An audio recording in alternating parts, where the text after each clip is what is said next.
Meus caros, bom dia. Aqui quem fala é o professor Fabiano Cataldo. Falo em nome da organização dos Seminários Rio. Sejam todos muito bem-vindos. É um prazer contar com a presença de tantos colegas, tantos profissionais do Brasil e de outros países. Bienvenidos, amigos de México, Argentina, Bolívia, Chile, Peru, Colômbia. É um prazer muito grande também contar com a presença do nosso palestrante, o professor Pedersoli, que nos honra muito com o aceite de integrar esse ciclo de palestras nos seminários Unirio. Também agradecemos em nome da nossa própria Unirio, do Departamento de Pesquisa, DPQ. O seminário Unirio, ele é composto por uma série de palestras que reúne especialistas brasileiros e estrangeiros que apresentarão as suas considerações técnicas em torno deste tema, biossegurança, gerenciamento de risco, no contexto do Covid-19, que é um contexto que todos nós estamos vivendo em nossas bibliotecas, arquivos e museus. Esse evento ele é organizado pelos professores Brenda Rocco, do Departamento de Arquivologia da Unirio, professor Bruno Leite, do Departamento de Arquivologia, por mim, professor Fabiano Cataldo, professora Stephanie, do Departamento de Biblioteconomia, professora Natália Remes, de Oliveira Lima Library, da Catholic University of America, nossa parceira aqui, pela bibliotecária Eva Medvedev, do Conversas e Soluções, e pelas discentes Cíntia Cavalcante, do curso de Arquivologia, e Luciana Martins, do curso de Bacharelado em Biblioteconomia. O evento vai se dividir em algumas partes. Primeiro, o professor Bruno ele vai apresentar o nosso palestrante, depois teremos a honra de ouvir o Pedersoli, depois abriremos para alguns debates. As perguntas vocês podem colocar no chat durante toda a palestra. Solicitamos também, mais uma vez, informamos, desculpem, também mais uma vez, que esse evento é gravado, por isso pedimos que suas câmeras e microfones permaneçam desligados e solicitamos para colaborar com a dinâmica do nosso palestrante que preencham o formulário que está no chat e que nós vamos continuar postando. A respeito da lista de presença, o link para ela será postado daqui a uns 20 a 30 minutos para que todos tenham acesso a esse formulário. Muito bem, professor Bruno, a palavra é com o senhor. Bom dia a todos e boa palestra.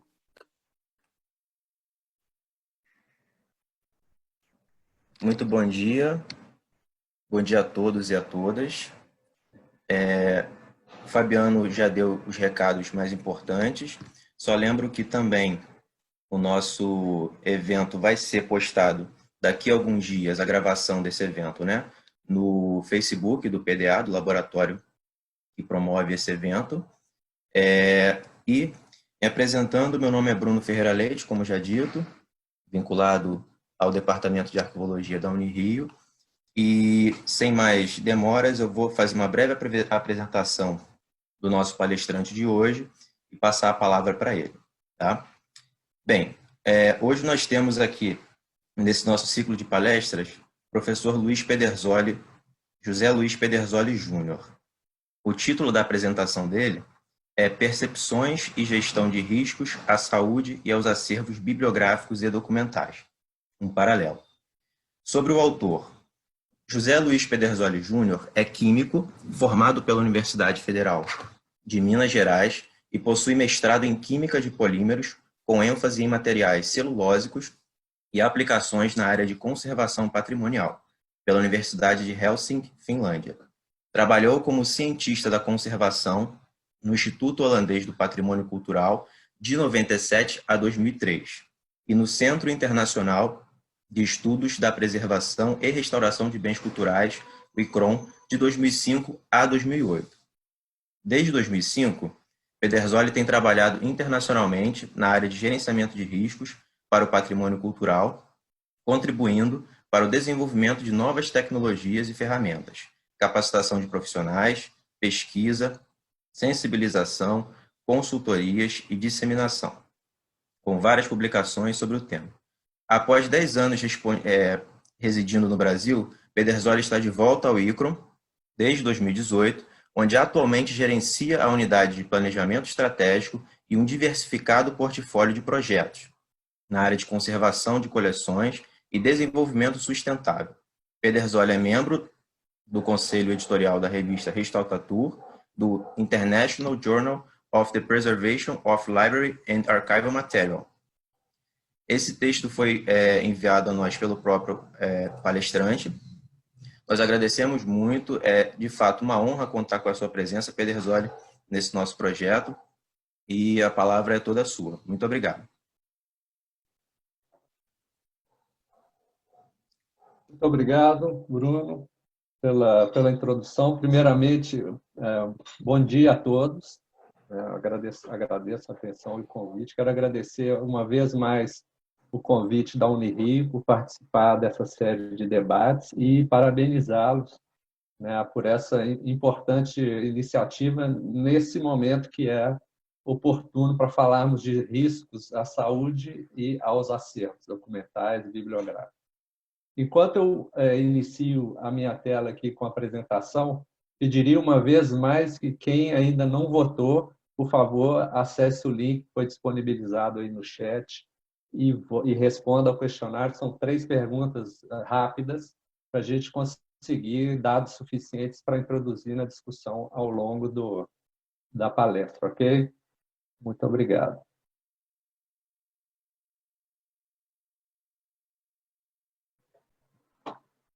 Percepção e gestão de riscos à saúde e aos acervos bibliográficos e documentais. Um paralelo. E essa imagem eu coloquei aí para a gente começar a refletir, né, tendo em consideração os perigos que afligem os acervos e os perigos que afligem a nossa saúde, a nossa vida. Esse momento é oportuno porque o Covid, o vírus, está colocando uma grande ameaça aí à população, ou ao menos a percepção atual é essa, e quais as implicações, né, da ocorrência dessa pandemia para a gestão e conservação dos acervos. É o que a gente vai tentar refletir um pouco e tentar traçar um paralelo, né, entre, levando em consideração como nós, seres humanos, mas também gestores de acervo, conservadores de acervo, como é que nós percebemos os riscos, sejam os riscos à nossa saúde, à saúde da população, ou os riscos em relação aos acervos. E eu achei oportuno fazer esse paralelo, que há muitas coisas em comum aí que podem nos ajudar em termos de compreendermos como percebemos risco, pode nos ajudar tanto a melhorar ações, né, em relação à saúde e também em relação aos acervos. Antes de começar a fazer o paralelo, é fundamental, né, termos um entendimento do que quer dizer risco, né, ao longo dessa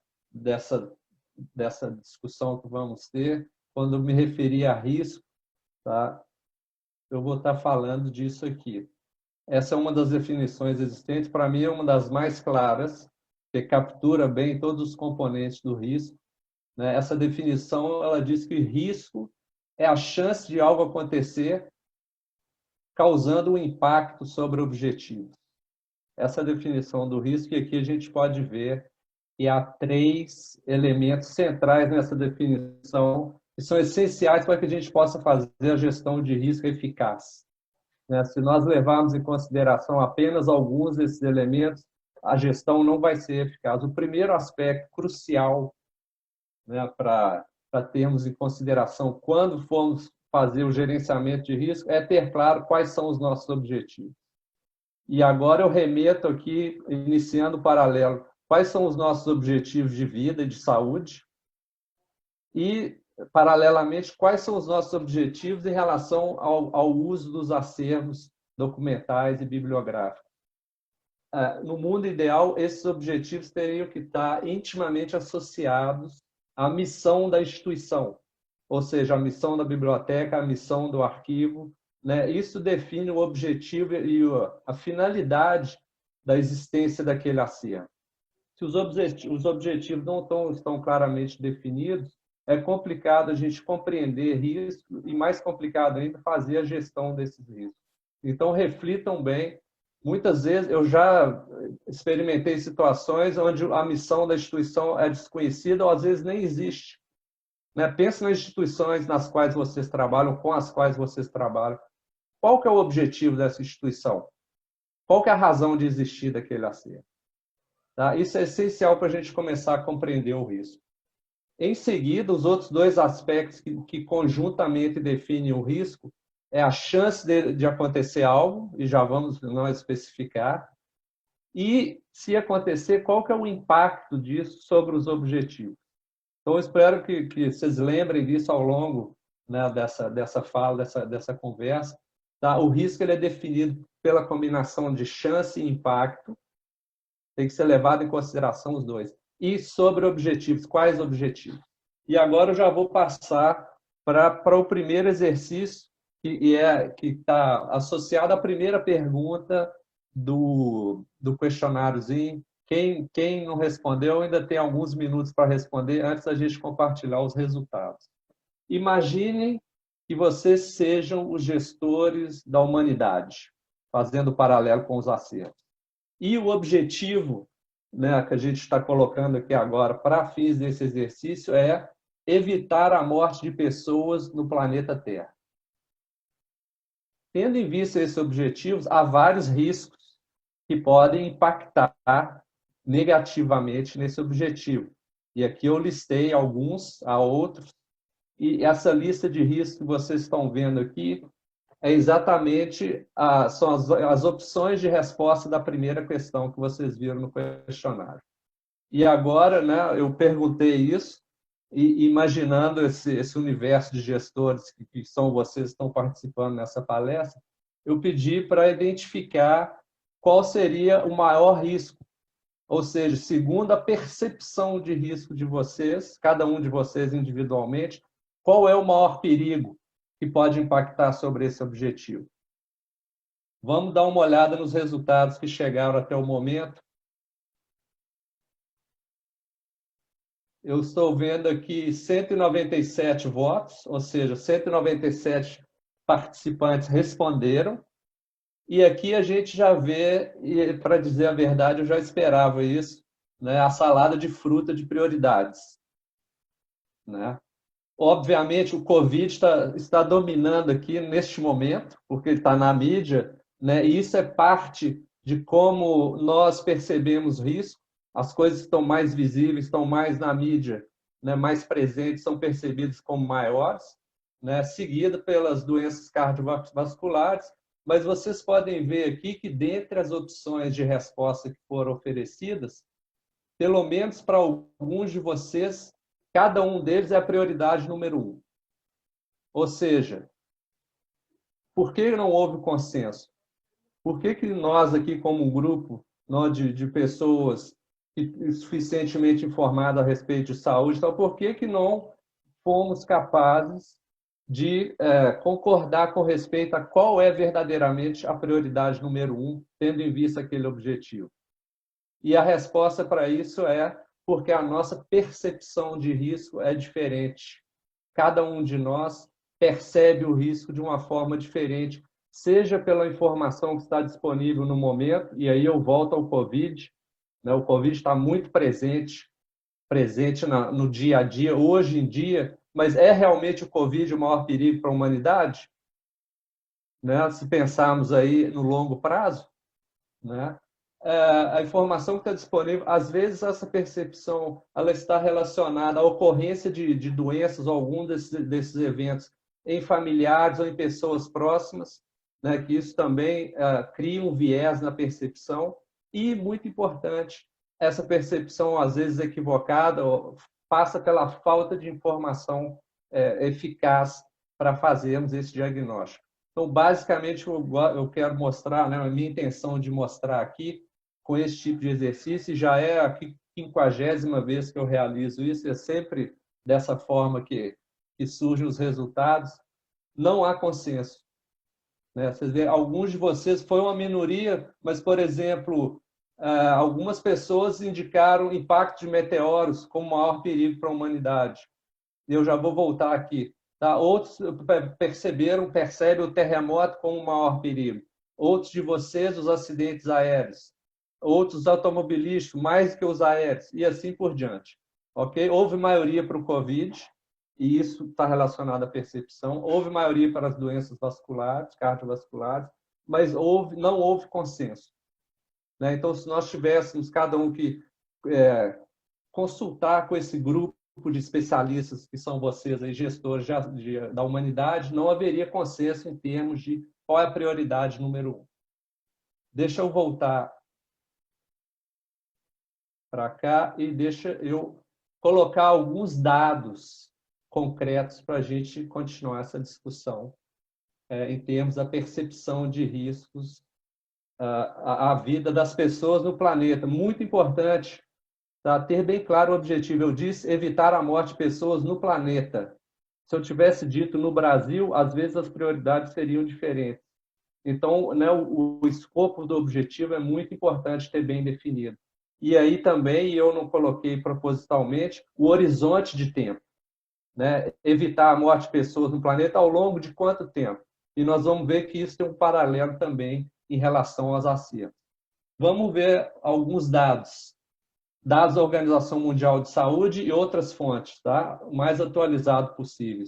Doenças cardiovasculares atualmente matam 17 milhões e meio de pessoas por ano.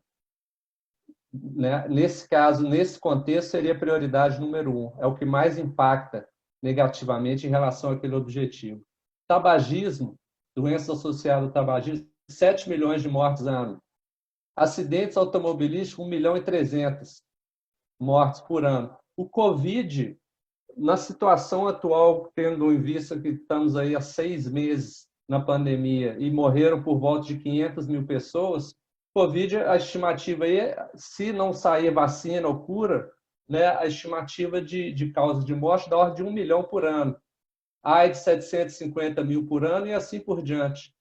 Né? Quem, por exemplo, votou em meteoro, né, o impacto do meteoro é catastrófico. Então, lembra que eu falei o risco é a combinação de chance e impacto? Quem votou em impacto de meteoro como prioridade número 1 considerou exclusivamente o impacto do meteoro. Mas qual que é a chance disso acontecer? É de 1 a cada 100 milhões de anos.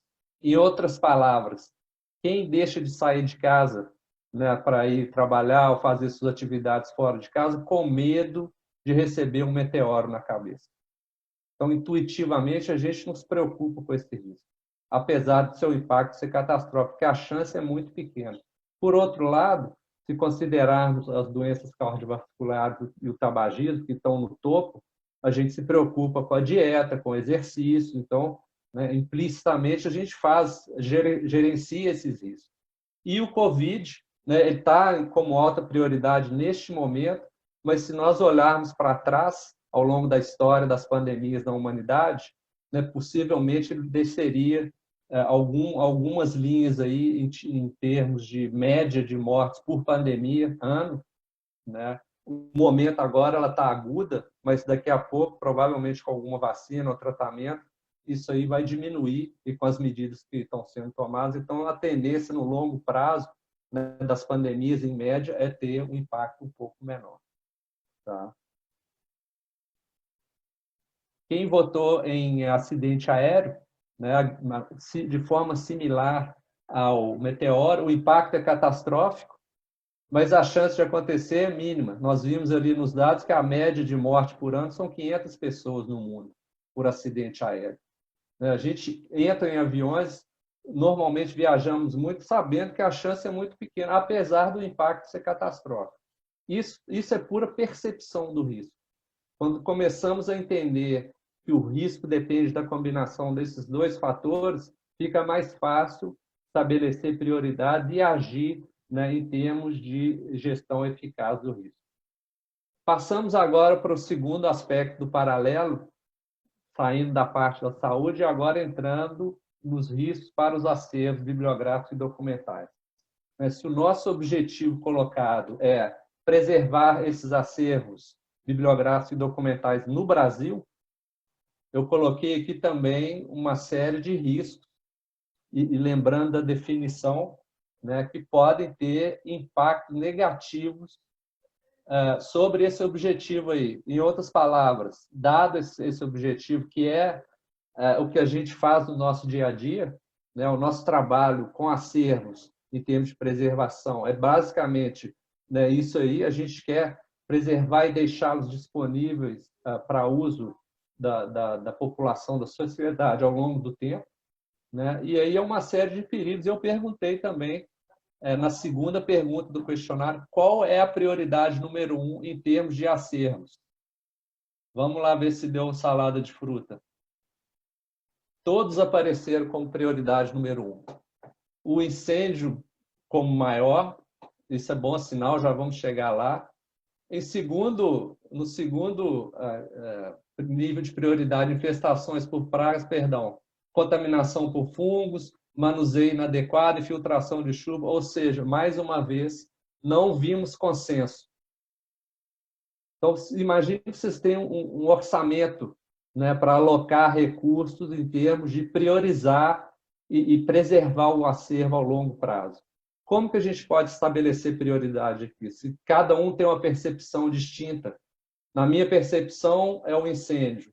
Na percepção de alguns de vocês, são as pragas. Na percepção de outros, são os fungos. O vandalismo, o roubo, a poluição, todos os perigos apareceram aqui como prioridade número 1. Como é que a gente pode melhorar essa situação, essa percepção do risco, de forma que o uso dos recursos disponíveis, que a gente sabe que são limitados, possa ser o mais eficaz possível para alcançar aquele objetivo lá de preservar os acervos no longo prazo? Como é que a gente pode estabelecer essas prioridades? E lembrando que isso acontece em 99% das instituições com as quais eu já interagi, é muito difícil chegar a uma prioridade bem embasada. Passa muito pelo achismo, que a gente costuma dizer. Eu acho que o maior perigo é esse. Deu incêndio no Museu Nacional, foco vai para o incêndio. Inundação e afetou um acervo, foco vai para a enchente. É muito influenciado, não tem muito critério de priorização. Tá? E dessa forma, isso implica também o uso de recursos. E muitas vezes os recursos são utilizados para tratar riscos que são pequenos, por problema de achismo ou, colocando no nosso jargão aqui do seminário, de percepção equivocada do risco. Então, eu acho que essas duas perguntas e as duas saladas de fruta aí que a gente viu mostram muito bem, né, a diferença, a variedade, a diversidade de percepções de risco, seja para a saúde, seja no caso dos acervos. É um paralelo. O ser humano é assim. Nós funcionamos assim. Então, são necessárias ferramentas que nos ajudem de forma mais objetiva, né, a identificar quais são as prioridades, junto com dados. Vocês lembram que eu mostrei os dados anteriormente para número de mortes por ano no mundo. Ok? Vamos ver alguns exemplos aqui dentre os perigos aos quais eu me referi, que tocam acervos e pessoas. Por exemplo, o caso de roubo à mão armada. Esse é o Instituto de Botânica em São Paulo, creio que foi em 2012. Nessa foto aqui embaixo à esquerda, vocês estão vendo o indivíduo que entrou com um revólver, arma em punho, para roubar obras raras, né, da instituição. Se nós formos pensar em riscos, qual que é a chance disso acontecer? Pensando na totalidade dos acervos brasileiros, qual a probabilidade desse tipo de evento? E qual que é o impacto? Normalmente, nesses casos de furto e roubo, são algumas obras, as mais valiosas normalmente, que são afetadas. Aqui, felizmente, a polícia conseguiu recuperar o que foi roubado, né, e devolver à instituição. Tá? Então, a gente tem que tratar esse risco também em termos de qual que é a chance de acontecer, o impacto. Não só para o acervo, esse é um risco que poderia potencialmente afetar as pessoas também da instituição. Se a sua instituição for vítima de roubo à mão armada, né, existe o risco de disparo. E se isso acontecer, qual o impacto para o pessoal, para as pessoas que estão lá trabalhando ou consultando os acervos? Se, pensando já na gestão desses riscos, nós temos que, né, levar em consideração como reduzir a chance disso acontecer, é uma forma de atacar o risco, ou como minimizar o impacto. Okay? Vamos ver outro exemplo. Incêndio. né? Museu da Língua Portuguesa, incêndio também afeta acervo e pessoas. Né? Qual é a probabilidade de termos incêndios nos nossos acervos bibliográficos e documentais? E quanto que as nossas instituições estão preparadas, no caso de um incêndio, para minimizar o impacto, seja em termos de combate ao fogo e, principalmente, em termos de salvar vidas. Há várias instituições brasileiras na área de patrimônio que não têm rota de escape, não têm saídas, né, de emergência.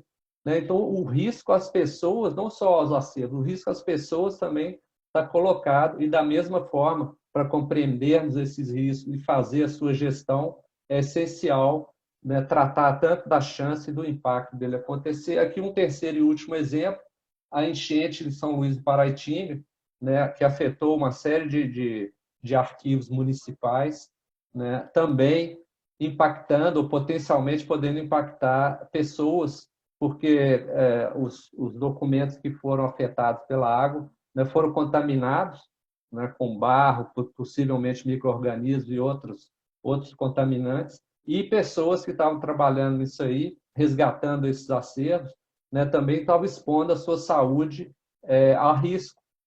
Né? Então, quando a gente for começar a priorizar e pensar como fazer a gestão desses riscos, e nesses tipos de casos, onde há perigo também para a saúde e a vida das pessoas, é essencial contemplarmos isso e fazermos em paralelo, né, a gestão do risco aos acervos e também às pessoas. E aqui eu vou colocar uma sugestão para vocês, para o universo, né, de profissionais e instituições que lidam com acervos documentais e bibliográficos. Eu faço referência a um trabalho que a gente fez com o Instituto Brasileiro de Museus 2013 2014, onde consultamos os museus do IBRAM, consultamos a memória institucional dos museus do IBRAM com respeito à ocorrência de eventos passados que afetaram de forma negativa os seus acervos. Então, o que vocês estão vendo aqui na primeira coluna à esquerda são diferentes tipos de risco, de perigos, tá certo? E no universo de museus do IBRAM, a frequência média de ocorrência desses eventos por museu. Então, por exemplo, nessa população de museus do IBRAM, por museu, há em média 3 ataques de insetos ao acervo por ano. Ao passo que, em termos de vandalismo, há 26, em média, 26 eventos de vandalismo por ano contra os acervos. Infiltrações de águas pluviais, a gente sabe, né, pelo clima do Brasil, infiltração de chuva é um problema recorrente, daqui a estatística. E fica a sugestão com as bibliotecas e os arquivos brasileiros de fazer um estudo similar, porque isso vai nos permitir quantificar a chance. Aqui nós estamos falando de impacto. Aqui é a chance de ocorrência em termos da periodicidade de ocorrência de cada um desses eventos. Essa informação é essencial para informar a gestão do risco. Para quem estiver interessado em maiores informações, porque aqui a gente não vai ter tempo de tratar tudo isso, no site do ICROM, e eu vou deixar aqui o link, quem quiser ir lá baixar, existe essa publicação em português, há uma versão também em espanhol, tá? Que foi originalmente traduzida tendo em vista o patrimônio museológico, mas é perfeitamente aplicável da mesma forma aos acervos bibliográficos e documentais. Fica a sugestão aqui para vocês consultarem. Eu vou mostrar agora alguns dos aspectos fundamentais dessa metodologia, que é a metodologia de gestão do risco. O primeiro aspecto, e aqui eu estou mostrando um estudo feito com o Arquivo Nacional Brasileiro, creio que em 2015, é entender como o valor total do acervo está distribuído entre seus componentes. Eu gosto de dizer que cada acervo tem a sua Mona Lisa, né, ou uma série de documentos ou livros que tem um valor especial em relação à média. Né? E aqui esse exercício foi feito sistematicamente no Arquivo Nacional. Cada linha dessa que vocês estão vendo aqui é um fundo arquivístico. Então, havia lá como 1.300 e tantos fundos, e a gente adotou essa metodologia de valoração do acervo para determinar a importância relativa entre 2 fundos ou entre um fundo e os demais. Esse fundo é tantas vezes mais importante que os outros, ou menos, porque o impacto do risco vai variar dependendo de quais os fundos forem afetados. As cores aqui se referem a diferentes seções do arquivo, imagem em movimento, cartografia, iconográfica, etc. E o diagrama de Pitts aqui representa a fração, não da quantidade, a fração do valor do acervo do Arquivo Nacional, que é representado por cada um desses grupos de fundos. Isso é essencial para nós podermos estimar o impacto do risco. Por exemplo, os códigos dos fundos do judiciário, que estão aqui em vermelho, esse grupo de fundos representa 25,9% do valor, da importância total do acervo do Arquivo Nacional, dada a sua missão institucional. Se houver um sinistro, esses fundos forem destruídos, ou a gente não puder mais acessá-los, o impacto para o Arquivo Nacional, a perda de valor no acervo do Arquivo Nacional, vai ser da ordem de 26%. Então, a partir daí, é possível quantificar também o impacto, né, dos riscos e aí facilitar a priorização em forma de sair daquele achismo, sair da percepção equivocada ou mal informada, sair da salada de fruta e entrar numa compreensão mais bem embasada.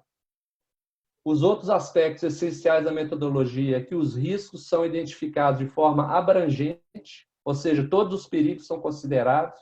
A gente não vai focar só na parte de meio ambiente ou só na parte de segurança, né? O enfoque é global e aqui estão os que a gente chama de agentes de deterioração ou os perigos para o acervo, né? É uma ferramenta conceitual que nos permite fazer essa varredura por perigo, né? Por criminosos, fogo, água, etc., e fazer a identificação abrangente completa dos riscos. Um outro aspecto importante para fazer essa identificação de forma abrangente é identificar riscos em todos os níveis de envoltório dos acervos, desde o suporte, né, o envelope, a caixa, a estante, a biblioteca, o armário no arquivo, a sala de guarda, o próprio edifício da instituição, o entorno. Muitas vezes, o foco do pessoal que trata de preservação fica só dentro da sala onde está o acervo. E muitas vezes os maiores perigos estão fora. Então é importante também fazer essa varredura em termos de níveis de envoltório para que a identificação seja completa. Em seguida, uma vez identificados os riscos, e aí eu vou voltar lá ao que foi dito em termos de chance e impacto, a gente pode fazer essa quantificação. E aí a quantificação é o seguinte: qual que é a frequência com que o evento recorre? Por exemplo, frequência de roubo à mão armada, frequência de incêndio, frequência de inundação, etc. Ou seja, qual que é a probabilidade disso acontecer por ano? E para os riscos que são relacionados a processos cumulativos de degradação, por exemplo, a degradação química, o acúmulo de poeira, né, esse tipo de processo acumulativo, com que velocidade o dano se acumula? Então, aqui a gente fala ou frequência ou rapidez. Em seguida, a gente vai ver qual parte do acervo que é afetada pelo risco. Por exemplo, um roubo à mão armada são alguns itens, normalmente, os mais valiosos. Se for uma infiltração de água de chuva, é uma parte do acervo, onde a cobertura está falhando. Se for um incêndio de grandes proporções, é todo o acervo. Então, qual parte do acervo que é afetada e quão importante é essa parte afetada? E, por último, qual a severidade do dano naqueles itens que são afetados? Se a gente pensar em dano por água e fogo, por exemplo, o dano por fogo é muito mais severo, normalmente, perde-se todo o documento, que o dano por água, que apesar de problemas, é possível limpar, conservar e voltar a utilizar os documentos. Então, com esses três componentes, a gente consegue, para cada risco, avaliar e quantificar a sua chance e o seu impacto, e combinando os dois, podemos aí calcular o que a gente chama de magnitude do risco, para cada risco identificado. E essa magnitude significa, para cada risco, qual a perda de valor no acervo esperada para cada um desses riscos por unidade de tempo. Por exemplo, se eu estiver falando do risco de incêndio, existe uma probabilidade, e a perda de valor esperada é da ordem de, digamos, 3% ao ano. Ou no caso do infestação de pragas, que é mais frequente, mas o dano é menor, vai ser menor e assim por diante. Então, a unidade com a qual a gente expressa a magnitude de cada risco é essa aí, a perda de valor esperada no acervo né, do valor total do acervo, quanto que vai ser perdido em relação a cada risco, por unidade de tempo.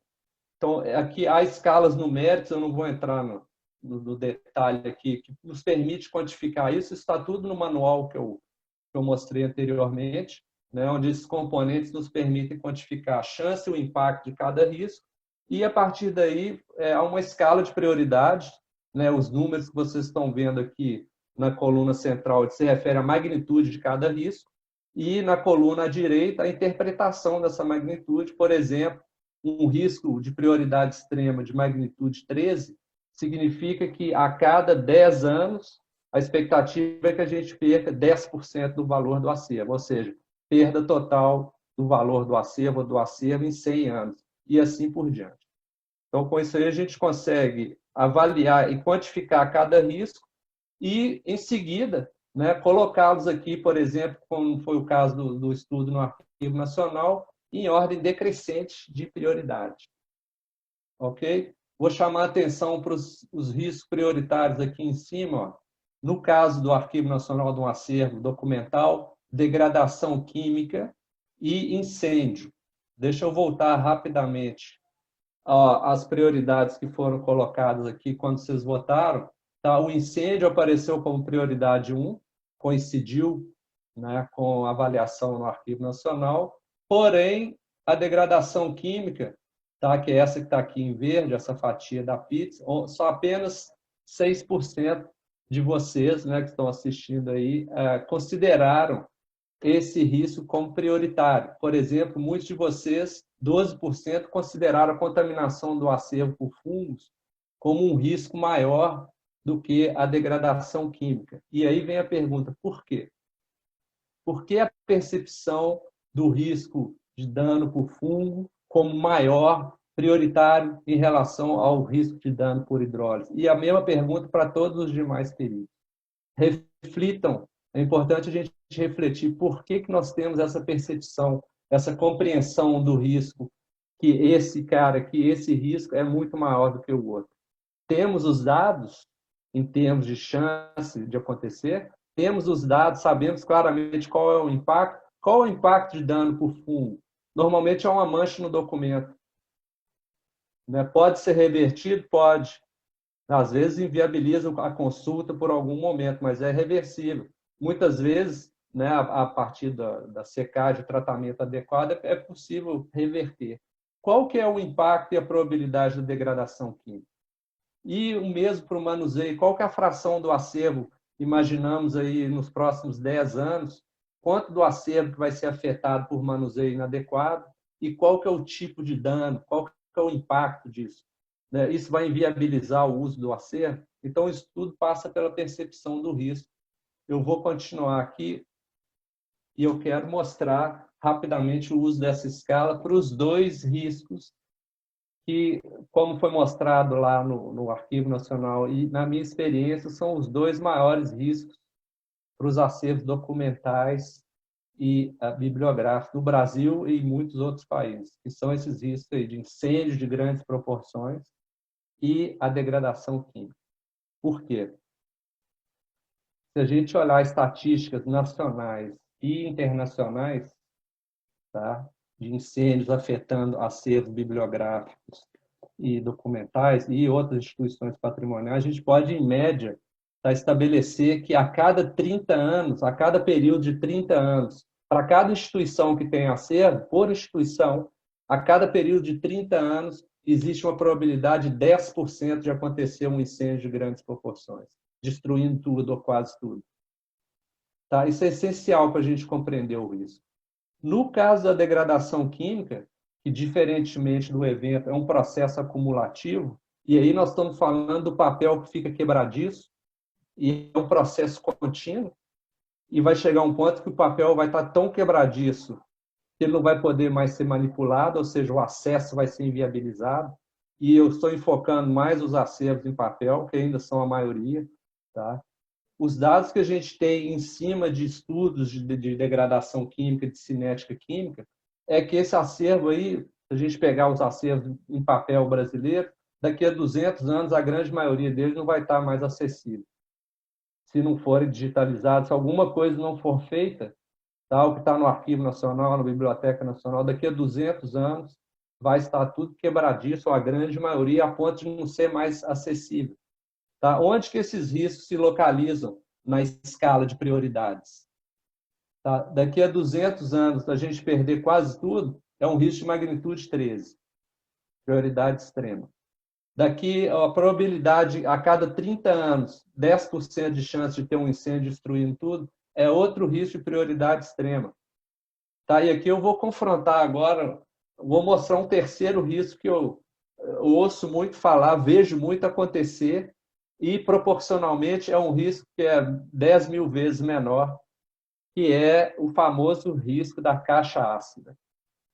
E aqui eu não sei se alguns de vocês vão estar rindo ou vão se reconhecer no universo dos profissionais das instituições que tratam de acervos documentais, alguns bibliográficos.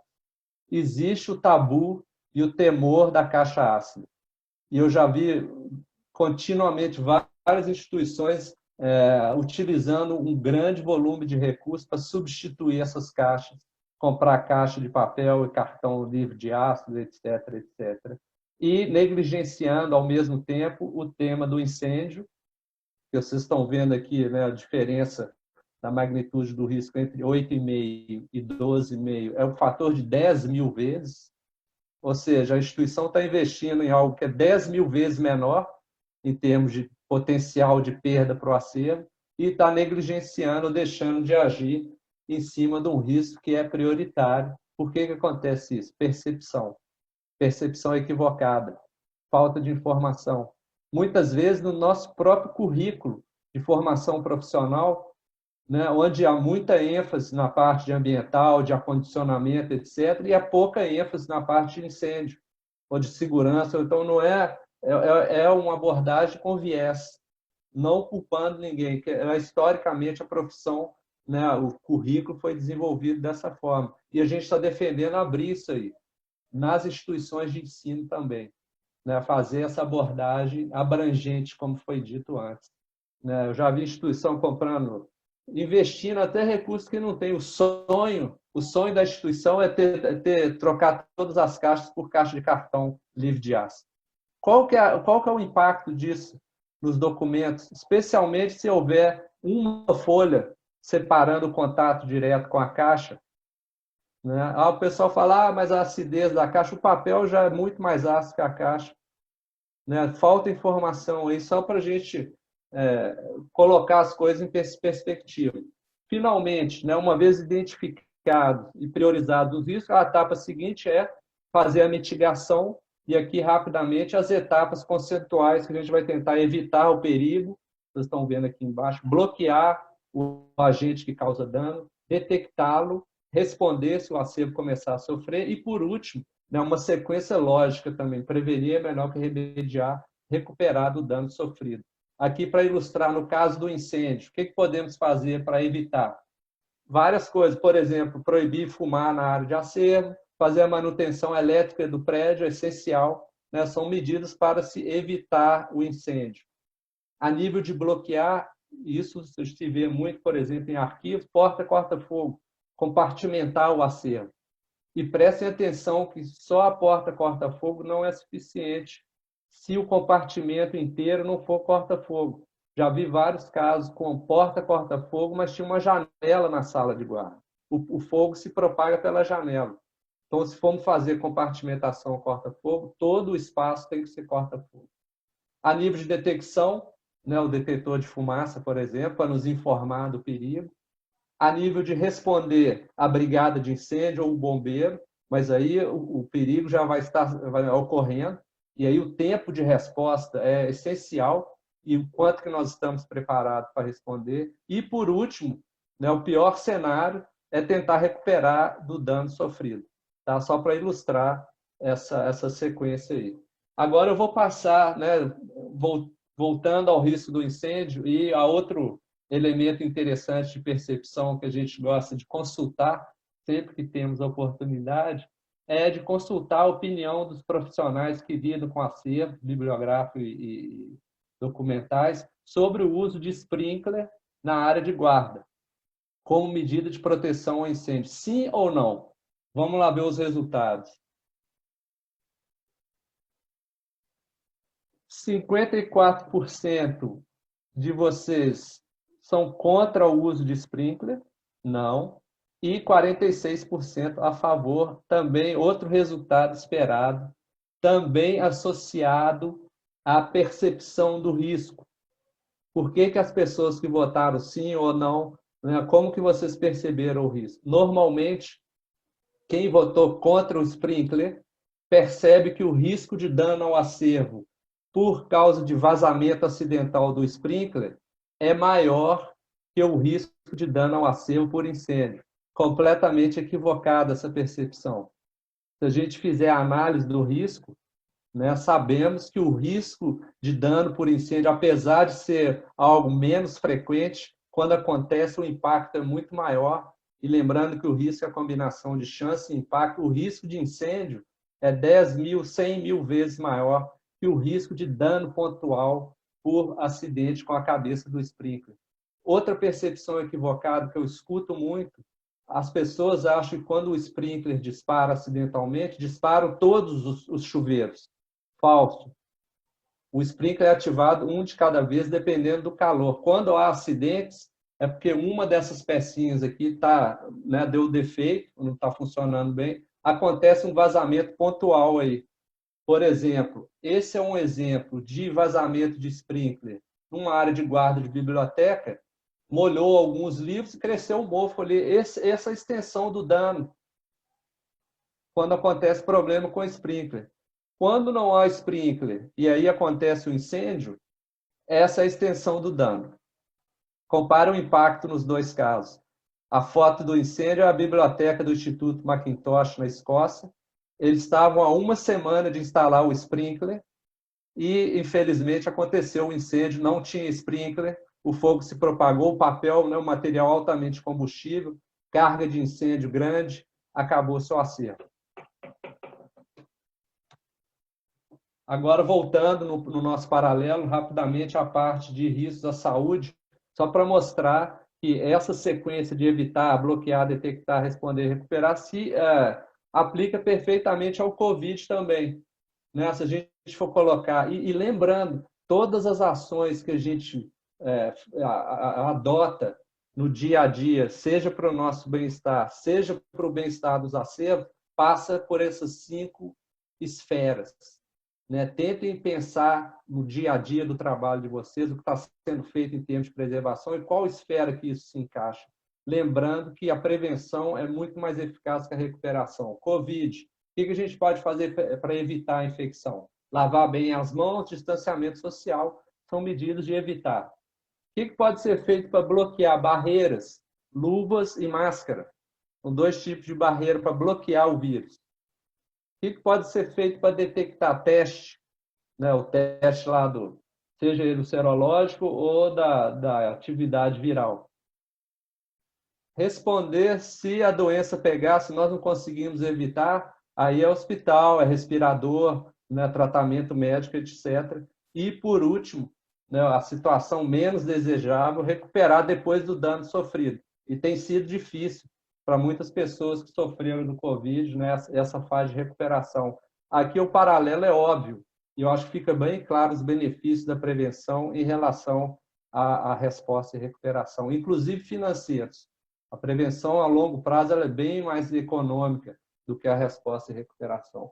Caminhando aqui para o final, eu queria só chamar a atenção de vocês, para quem ainda não viu, para essa página do ICRON, que foi criada e tem material dedicado a tratamento ou como lidar com acervos na situação atual do Covid. Né? O link está aqui. Inclusive, tem material em português e em espanhol. Tá? No item 2, tem formulários para análise de risco relacionados ao Covid e o impacto disso em termos da preservação do acervo, que estão menos acessíveis, as pessoas estão em casa. Então, tem, né, implicações, está interrelacionado. Então, convido vocês a entrarem e aproveitarem desses materiais. E, por último, uma informação recente que eu recebi relacionada a esse projeto que se chama REAL, né, reabrindo arquivos, bibliotecas e museus. O link está aqui, se vocês quiserem ler em maiores detalhes. tinha informação bem interessante. Eles testaram de uma forma bem sistemática, né, cientificamente, com a amostra de controle, ambiente controlado, etc., qual que é o tempo de permanência do vírus em acervos em papel, ou acervos bibliográficos documentais. Nesse primeiro estudo, por exemplo, eles testaram livros, capa dura e capa mole, né, páginas dentro dos livros, as capas, né, os envelopes, as mangas de poliéster, de filme de poliéster, e as caixinhas de DVD. Tá? Nesse material testado, eles constataram aqui que depois de 3 dias de quarentena, não foi detectado mais vírus. Então, eu acho que isso é informação útil, né, para a gente que está voltando e retomando o trabalho com os acervos. Num segundo teste, onde eles testaram papéis em braille, né, aquele papel com colagem superficial, papel revista, né, livros infantis e os mapas de arquivo, aqui o vírus, em 4 dias, né, não foi mais detectado. Então, está estabelecendo aí um período de 4 dias como suficiente para não ter de quarentena, perdão, para que o vírus não seja mais detectado nesses materiais. Acho que é informação útil aí para a gente que está voltando a trabalhar com os acervos. O último slide para finalizar. Acho fundamental, na medida que a gente sai dessa crise, né, pensar em como otimizar o uso dos nossos acervos para o desenvolvimento sustentável. E aqui vocês estão vendo os 17 objetivos, né, do desenvolvimento sustentável da Agenda das Nações Unidas para 2030. E aqui eu chamo a atenção um aspecto importante, que é o objetivo 3, boa saúde e bem-estar. Como, através do uso dos nossos acervos, nós podemos contribuir para todos esses objetivos e, em particular, né, para o tema da nossa conversa hoje, para a saúde e bem-estar dos seus usuários, da comunidade. E aqui, só, né, para ilustrar um aspecto que eu acho que é bem bacana, é o trabalho, né, de instituições de acervo, no caso do Arquivo Nacional, por exemplo, com profissionais portadores de deficiência intelectual, ou muitas vezes há trabalhos similares com comunidades locais, na forma de integrar, né, dar oportunidade de trabalho até para o bem-estar mental, né, através de atividades relacionadas à preservação do acervo. Então, acho que há sinergias fortes aí a explorar nesse aspecto em particular, e muito mais, cada vez mais, a gente que lida com acervo cultural tem que demonstrar e realizar todo o potencial desses acervos para conseguirmos avançar o desenvolvimento sustentável nas esferas social, ambiental e econômica. Acho que essa é uma grande responsabilidade que nós temos, não só preservar o acervo como a finalidade última, né? Preservar para quê? Então, preservar para que esses acervos sejam catalisadores ou agentes de modificação na sociedade, para a gente evoluir em relação a um mundo melhor. Eu vou concluir aqui. Muito obrigado pela atenção e passo a palavra de novo para o Bruno para a gente fazer o bate-papo. Erzoli, muito obrigado. Foi super esclarecedor. Eu vou falar um pouco devagar, porque não tem só brasileiros assistindo, né?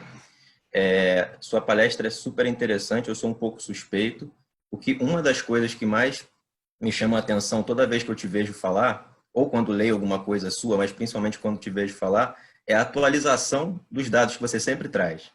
Sempre tem uma surpresa.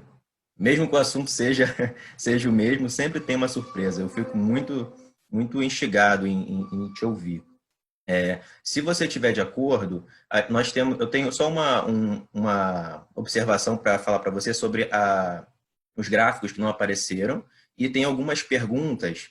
Eu posso fazer essas perguntas que já chegaram e você vai respondendo enquanto a gente recebe as demais? Claro, fique à vontade. Perfeito. Algumas pessoas comentaram, e eu respondi aqui no chat, o gráfico do Google Formulários não apareceu. Salvo engano, porque você deve ter projetado a opção de projetar só uma tela e não o seu computador todo.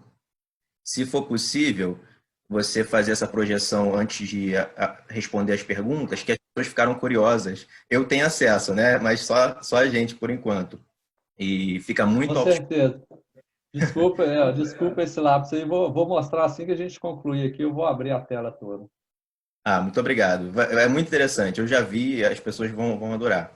Eu vou te fazer algumas perguntas, vou fazer uma que é própria minha mesmo, né? E fazer as demais que chegaram até o momento. Tem uma entrevista que você deu, salvo engano, em 2010 para o Acervo, na revista Acervo do Arquivo Nacional, onde você responde várias perguntas, fala sobre a importância da gestão de riscos, e no final, o que me chamou mais atenção, você sugere várias estratégias para a implementação da gestão de riscos nas instituições de custódia, né? Eu queria te perguntar o que você tem observado nessas instituições onde você tem passado, você fez trabalhos, já citou até o do Arquivo Nacional, e principalmente, qual você acha que é a importância ou como você enxerga a importância do ensino de gestão de riscos em algumas graduações, né, como de arquivo, de biblioteconomia, de museologia. Como é que você vê o ensino como uma das estratégias de, digamos assim, capilarização da gestão de riscos nas instituições? Você prefere que eu faça logo as outras perguntas ou quer responder essa primeiro? Posso responder, a gente vai batendo papo, às vezes menos monótono. Tá ok. Vou Então, começar. Obrigado, próximas. Bruno, pela pergunta. Depois você me informa quando é o momento justo para eu mostrar os gráficos. São bem interessantes, mas deixa eu responder primeiro aqui. Tá bom, se Vou- você quiser logo em seguida demonstrar, tá todo mundo curioso, Tá, tenho certeza. tá. Então eu vou responder para não perder aqui o fio e depois eu vou compartilhar para mostrar os gráficos. Então, eu vou começando pela segunda parte. Eu acho essencial, né, que todo o curso, toda a formação que trate de preservação e uso sustentável de acervo, que ela trate desse tema. Porque, como eu disse antes, historicamente, né, esses currículos eles são desenvolvidos através de, ou a partir, né, de quem desenvolveu já tinha sua própria formação, digamos assim, né, na evolução da área de preservação, vem muito da conservação, do restauro. Então, era bem focado na restauração, no tratamento, depois expandiu-se um pouco para a área ambiental, então a umidade, a temperatura, a luz, a poeira. Mas falta essa abordagem abrangente dos riscos. Se não for feito isso, nós vamos seguir formando profissionais com a percepção parcial, normalmente equivocada. Eu volto ao exemplo da caixa ácida, que é um sonho, eu acho, de muitos profissionais, né? Trocar as caixas ácidas e botar tudo livre de ácido. E é um risco pequeno, ao passo que a parte, às vezes, de segurança, de dissociação, né, extravio de itens, ou com essa onda de digitalização, a parte de backup, de segurança digital. Então, para que essa gestão seja eficaz, para que esses acervos estejam disponíveis para a sociedade no longo prazo, é essencial que os profissionais e os gestores, aqui eu estou olhando também o aspecto da gestão da instituição que guarda. Então, é essencial que essas pessoas entendam a importância, a necessidade e saibam fazer essa abordagem completa, porque senão nós vamos continuar perdendo acervo, né? Assim, imagine daqui a 100, 200 anos, como que nós vamos acessar a Biblioteca Nacional, o Arquivo Nacional? O que vai ter lá? Ou os outros arquivos? Né? Vai ter um monte de papel ultra quebradiço, muitas vezes inacessível, em grande parte, essa é a estimativa ao longo dos estudos. Como é que a gente vai tratar disso? Isso é prioritário, o incêndio é outro prioritário. Normalmente, esses aspectos eles estão fora ou apenas são parcialmente ou marginalmente cobertos nos currículos, por razões históricas, que eu acho, né? De quem desenvolveu a parte toda de viés profissional. Então, é um momento agora, né? E aqui acho oportuno todos vocês que estão escutando, que lidam com formação, da gente começar a fazer essa mudança, né? Inserir essa gestão de risco de forma abrangente, ao menos criar essa consciência, e muito especialmente nos gestores, nos diretores das instituições. Eu já vi vários casos onde os profissionais da instituição estão conscientes, preparados para fazer, muitas vezes a ideia não, a iniciativa para a nível de direção, porque não existe essa conscientização. Então, acho que eu trabalho em duas linhas, mas essencialmente também na parte de currículo, né? Acho essencial a gente começar a fazer isso. E voltando agora à primeira parte da pergunta, né?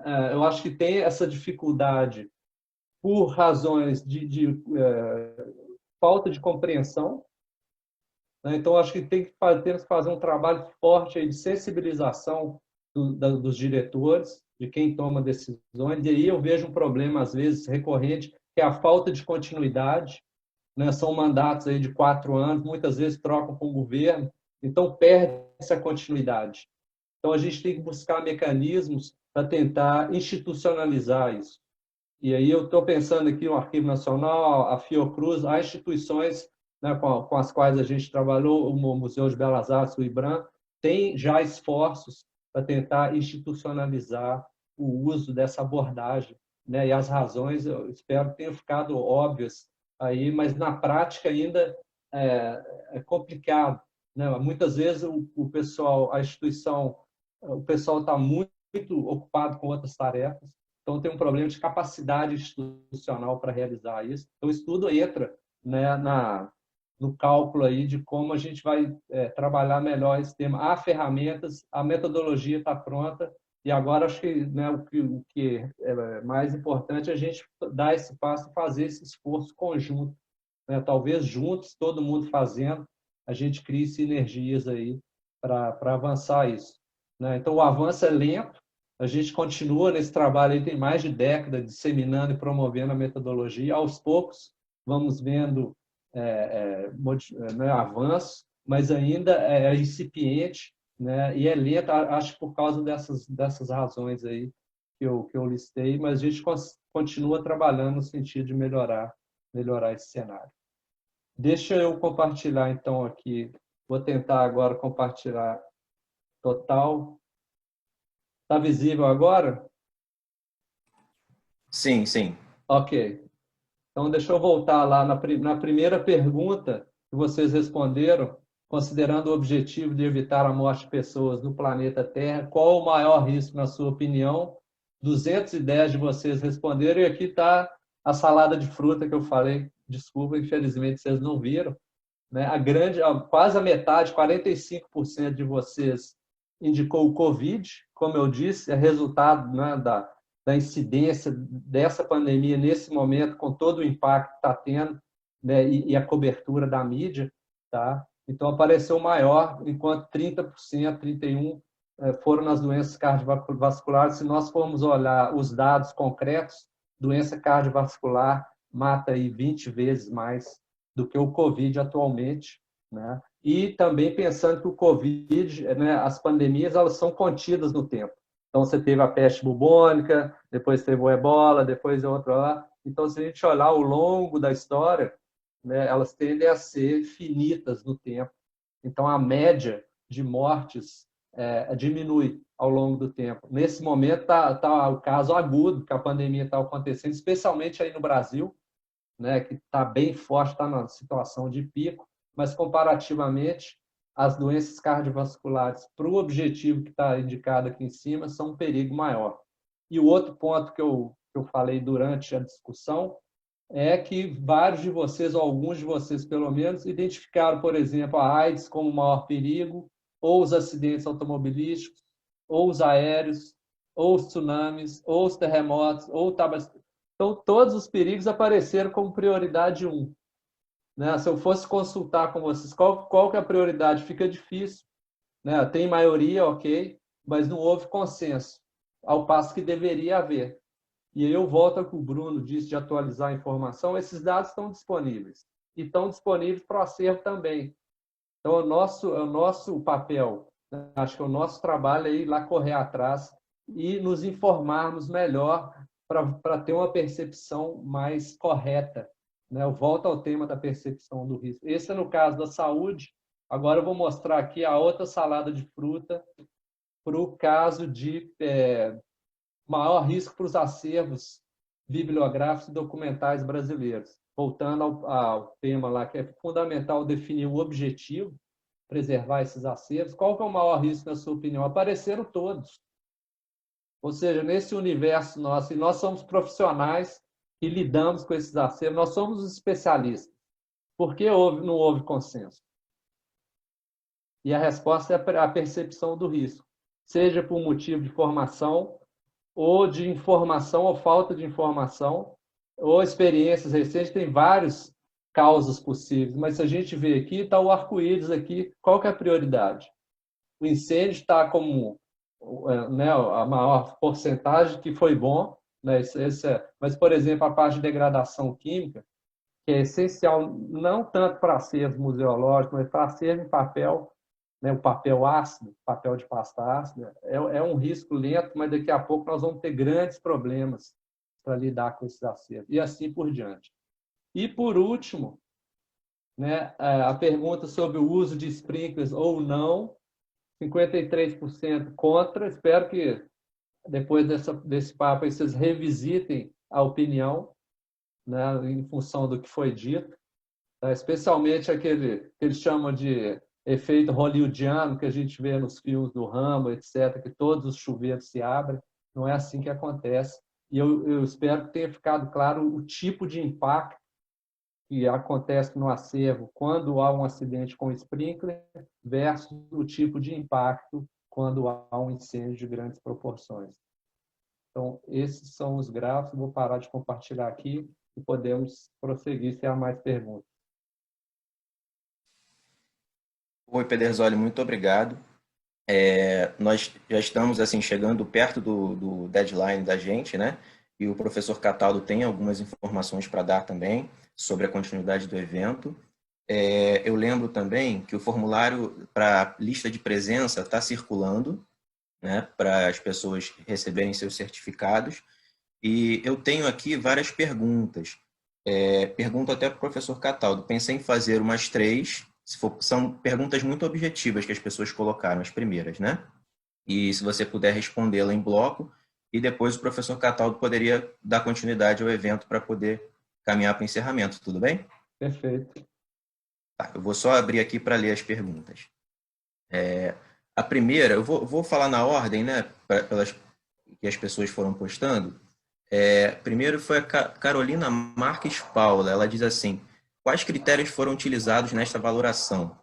Isso é tão complexo. Ela se refere, quando esse comentário foi mencionado, acho que você estava apresentando sobre o trabalho do Arquivo Arquivo Nacional. Nacional. Isso. Eu não pretendo responder de forma alguma, mas a minha impressão é que é complexo, mas não complicado. À primeira vista pode parecer muito complicado, é muito difícil, né? Mas aquele guia que você mostrou é super didático, eu uso inclusive na sala de aula. Essa é a primeira pergunta da Carolina. A segunda pergunta foi da Maria José, pergunta onde vai ficar gravado. O professor Cataldo também já respondeu no chat, vai ficar, assim que a gente conseguir fazer a edição, vai ficar no Facebook do nosso laboratório, né? O professor Cataldo mandou até o link aí já também. A Rayane Ferreira pergunta também: não haveria muitas formas de prevenção aos incêndios no lugar da utilização dos sprinklers? E mais uma ou duas, a Andréa Gonçalves pergunta: quanto em investimento custa mais ou menos a instalação de sprinkler? Vou fazer só mais uma porque são muito objetivas, né? A Samantha Lessa pergunta: a quarentena de mais ou menos 15 dias para livros seria um exagero ou uma preocupação demais? Ok. Vamos lá, então. A primeira era da Carolina, com respeito aos critérios de valoração. Cada instituição vai ter os seus critérios em função da sua missão. Então, a primeira coisa a considerar, lembra da definição de risco que eu coloquei lá no início? Quais são os objetivos? E dependendo da instituição, os objetivos são diferentes. Pensa no arquivo, pensa numa biblioteca, às vezes um museu de arte, um museu histórico, né? E os critérios vão ser derivados da missão. Então, voltando ao caso específico do Arquivo Nacional, tá? É muito importante, em termos de arquivo, o valor legal desse documento.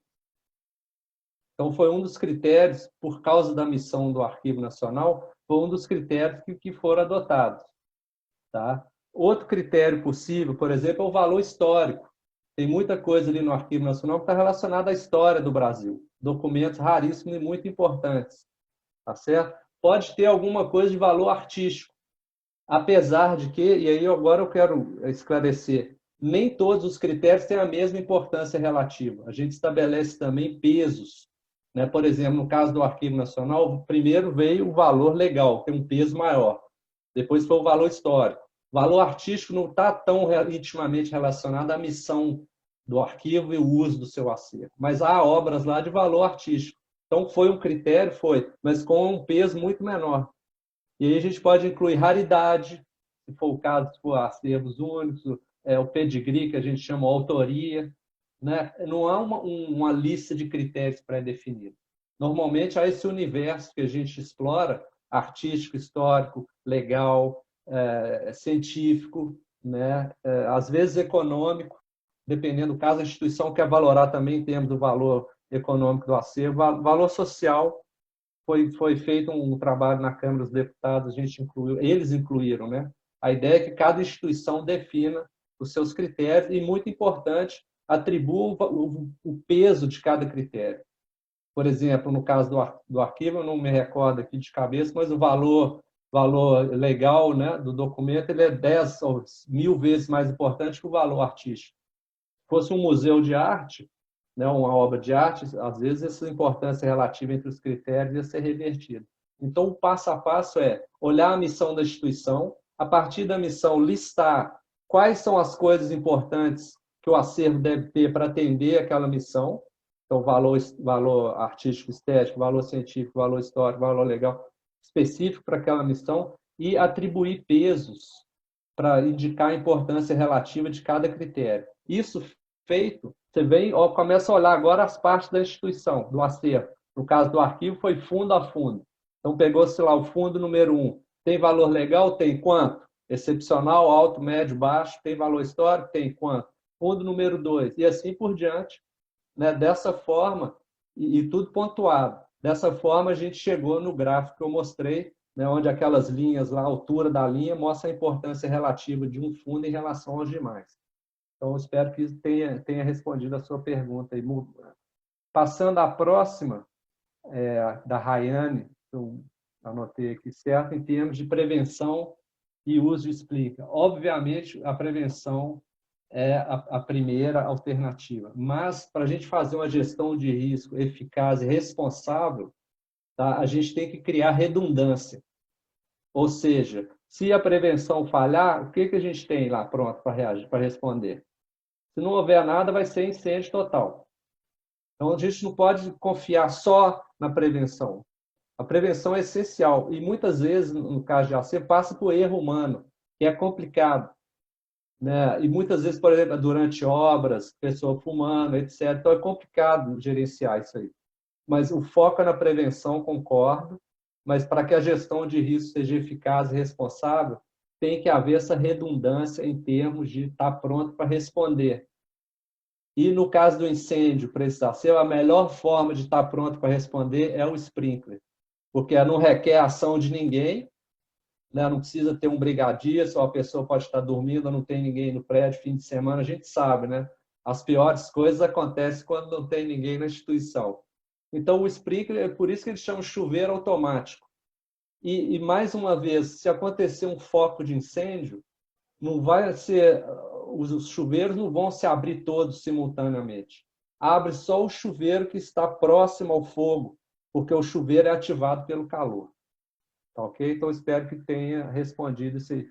Em relação à próxima pergunta, eu não tenho dados atualizados do custo da instalação de sprinkler, mas, por exemplo, tem o Instituto Sprinkler Brasil, tem várias instituições. O Instituto Sprinkler Brasil, inclusive, trabalha muito com o setor do patrimônio. Vocês podem ir olhar no site e pedir informação ao pessoal, ou até orçamento ao pessoal da área. Né? Eu não tenho esse dado, infelizmente. E a última pergunta, em termos de quarentena. É sempre bom, né, adotar o princípio da precaução, mas em função desses dados recentes que eu mostrei no final da palestra, que indicam, né, para uma ampla gama de materiais testados, 4 dias não se detecta mais o vírus, né, tomando por base isso aí, e outros estudos para outros tipos de materiais que não acervo, que detectaram 8 ou 9 dias, né, se houver necessidade, né, de uso do acervo antes dos 15 dias, né, talvez vocês poderiam revisitar isso aí em função desses dados. Se não houver necessidade de uso, não vejo problema nenhum em deixar os 15 dias. Né, tá. Inclusive, tem a parte de percepção do risco que os funcionários, os servidores e os usuários também se sintam seguros. Então, talvez isso aí seja mais importante até em termos da percepção do risco na instituição e por parte dos usuários, do que efetivamente a permanência do vírus no material. Eu espero que eu tenha respondido as perguntas e devolvo a palavra para o Bruno. Pederzoli, muitíssimo obrigado novamente. Muito bom mesmo.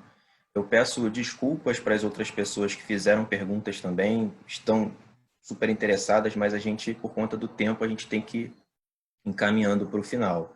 Né? Antes de passar a palavra para o professor Fabiano, quero agradecer muito também ao grupo que começou esse projeto, né, o Núcleo, dentro do Laboratório de Preservação de Documentos Arquivísticos, já mencionado lá no início da fala da gente.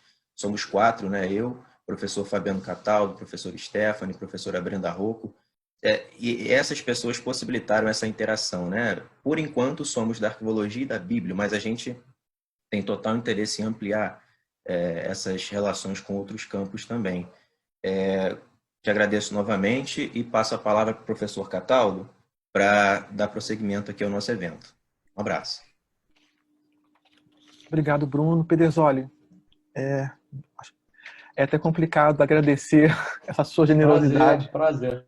É um prazer, assim, como eu te disse por e-mail ontem, né, é muito bom a gente ver e ouvir uma das nossas grandes referências nesse assunto. Muito obrigado pela sua generosidade e obrigado também, como eu disse, aceitar esse convite de 4 neófitos. Então, muito obrigado por essa confiança em nosso trabalho. Eu que agradeço o convite, perdão, um grande prazer. E eu acho que a gente tem que investir na nova geração. Né? Se a gente quiser realmente realizar mudanças concretas, acho que o investimento tem que ser quem está chegando aí. Porque quem está saindo ou já está estabelecido, é muito mais difícil da gente conseguir, né, mudar a mentalidade.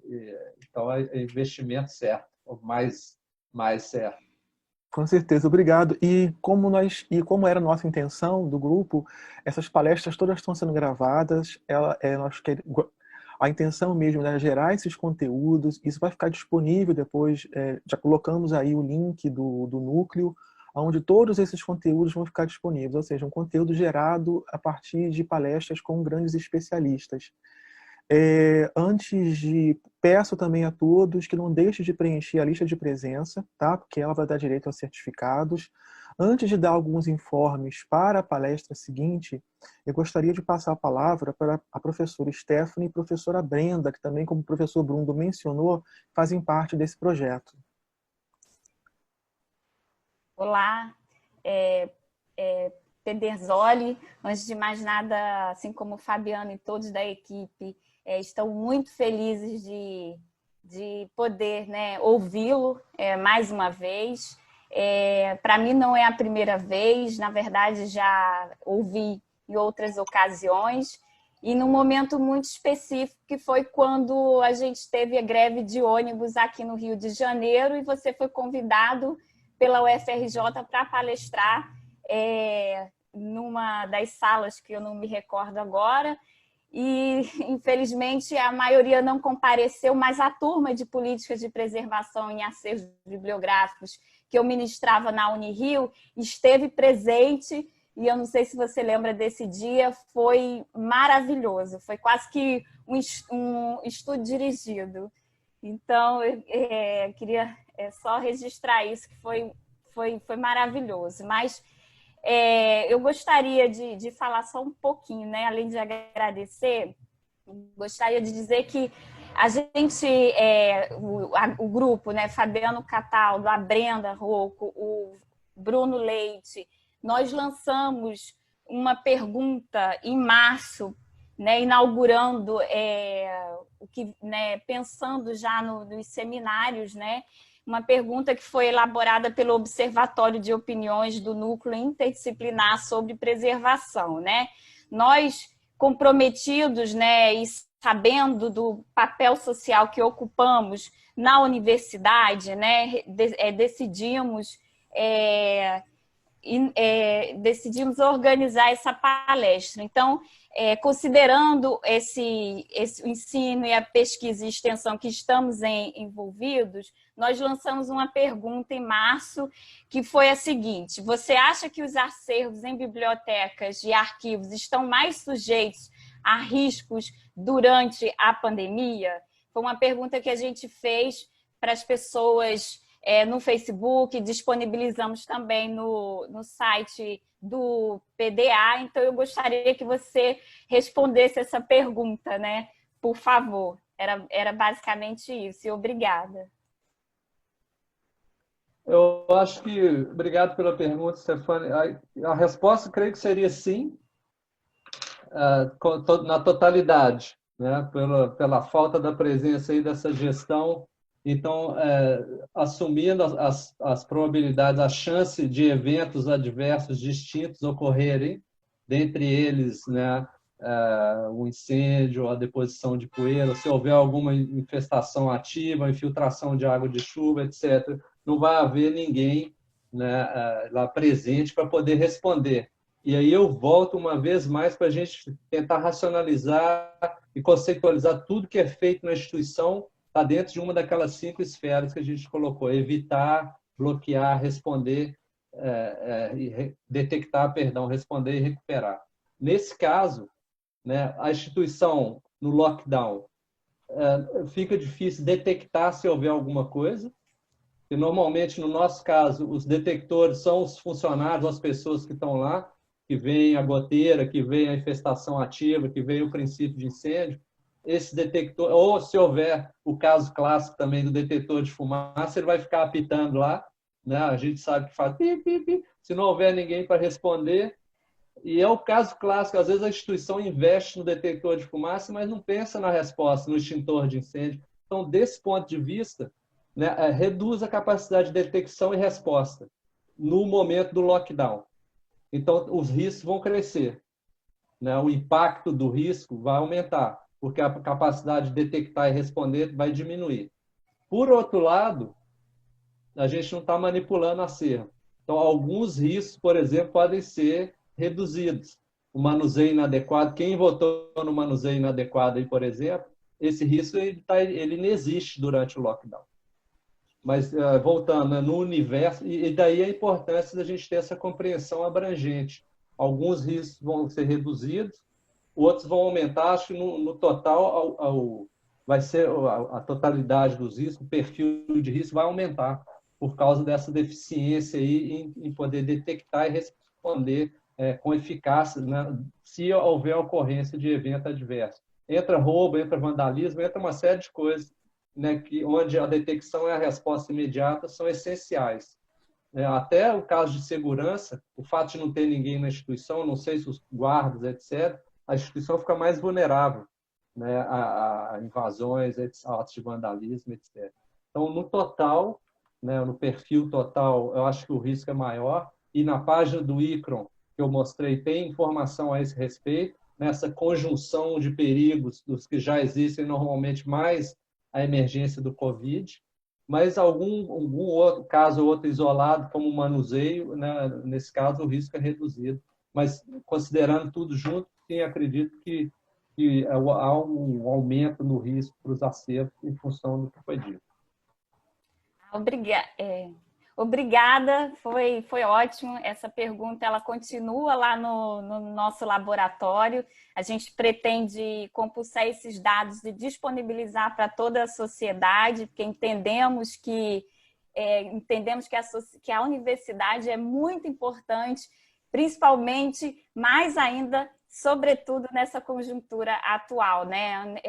A universidade é o lugar onde fazemos ciência. Isso é muito importante, né, para a sociedade. Obrigada. Eu passo a palavra para o professor Fabiano, por favor. Bom, Stefane, obrigado. Muito bem.